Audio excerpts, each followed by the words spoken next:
Chapitre 5. Tout le monde est très nerveux chez Martine ce soir. Mes parents sont là aussi et ils donnent plein de conseils pour le mariage. Je vois que Martine et Pierre, mon futur beau-frère, commencent à s'énerver. Et je détourne la conversation sur l'ange gardien.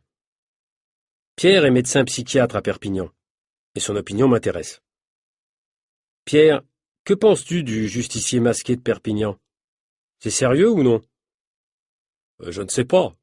Moi, j'ai l'impression que c'est une simple rumeur qui se transforme en hallucination collective. La délinquance, c'est un gros problème ici?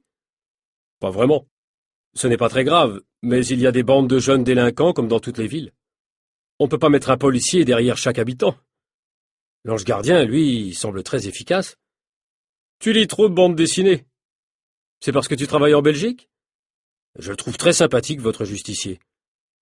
Voyons, Alex, quel âge as-tu? Décidément, tout le monde est nerveux. En fait, je crois que le mariage de ma sœur n'est pas un bon moment pour les conversations de famille. Ok. Chapitre 6. Après le dîner, je sors pour aller prendre un dernier café. Il est tard. Je marche depuis 10 minutes quand je vois un groupe de personnes rassemblées à côté du centre commercial.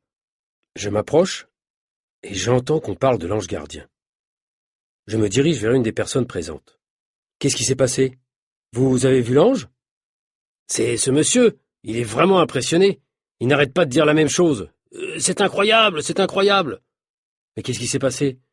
Il y a 10 minutes, l'ange gardien est arrivé encore une fois juste au bon moment. Racontez-moi. Ce monsieur, là, c'est un client du centre commercial. Il a terminé ses achats, puis il est allé vers sa voiture dans le parking.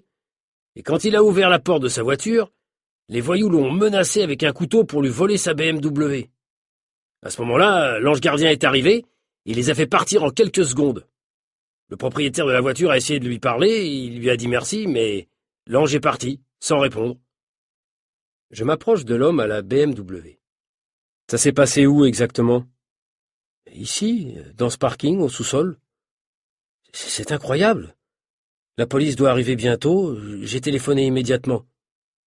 Vous pouvez me décrire l'ange physiquement? Non, impossible, il avait un masque. Quel style de masque? En plastique, rigide et de couleur jaune. Il couvrait tout le visage.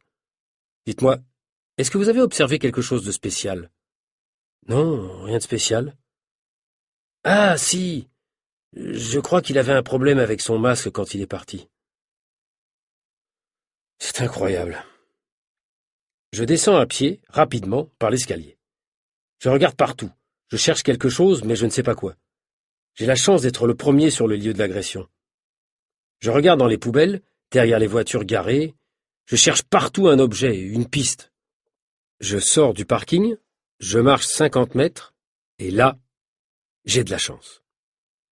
Dans une des poubelles à l'extérieur du centre commercial, je trouve un masque.